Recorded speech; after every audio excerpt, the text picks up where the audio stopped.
ബുദ്ധൻ. ഇത് കസ്റ്റമൈസ്ഡ് ആണ്. ഇത് ആക്ച്വലി ഇതിന്റെ സ്റ്റോൺ ഒക്കെ വന്നിരിക്കുന്നത് തായ്ലൻഡിൽ നിന്നാണ്, പക്ഷെ ഇത് കാർവ് ചെയ്തിരിക്കുന്നത് രാജസ്ഥാനിൽ നിന്നാണ്.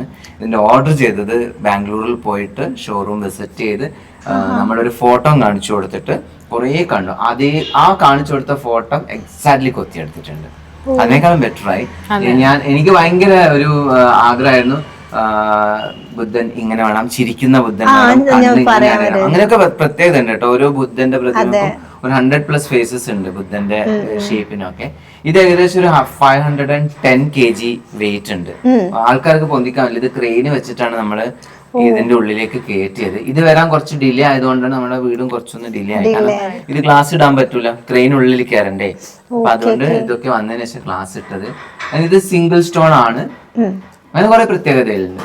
പക്ഷെ നല്ലൊരു വൈബ്. ഞാൻ വൈകുന്നേരം ആകുമ്പോല്ലേ സ്പാ മഴയൊക്കെ പെയ്യുമ്പോ നല്ല അങ്ങനത്തെ മ്യൂസിക് ഞാൻ വെക്കും. എന്നിട്ട് അതിങ്ങനെ വെച്ച് കഴിഞ്ഞാല് ഈ നല്ലൊരു ഫീൽ അവിടെ ഇരിക്കും നമ്മളെല്ലാം. പിന്നെ ബുദ്ധനെ കണ്ടോ, നീ ഇങ്ങനെ ഇരിക്കും, നിന്നെ നോക്കി ഇങ്ങനെ അനുഗ്രഹിക്കുന്ന പോലെയല്ലേ. ചില ബുദ്ധൻ സ്ട്രെയിറ്റ് ആയിരിക്കും, ഈ ബുദ്ധൻ കുറച്ചൊന്ന് ടിൽറ്റ് അല്ലേ. അപ്പൊ നമുക്ക് കണക്ട് ചെയ്യാൻ പറ്റും.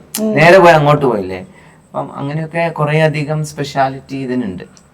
നമ്മൾ നോക്കി ചിരിക്കുന്ന നീ കുറച്ച് നല്ലോണം ചിരിച്ചു നോക്കിയാ പൊട്ടിച്ചിരിക്കൂ.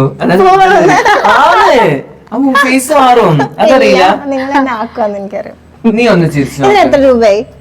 ഇതിന് ഏകദേശം ഒരു 2ന്റെ അടുത്തായി. 2 രൂപക്ക് കിട്ടൂടാ.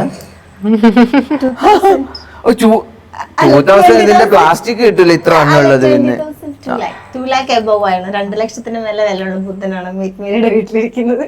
2 ലക്ഷത്തിന് എബോ അല്ല, 2 ലക്ഷം. 2 ലക്ഷം നിങ്ങളെല്ലാം അങ്ങനെ 2 ലക്ഷം, 2 ലക്ഷത്തിന് മുകളിൽ എല്ലാം മുകളിൽ വേണം അവർക്ക്. ഇരിക്കട്ടെ, നമ്മളായിട്ട് കുറക്കണ്ട.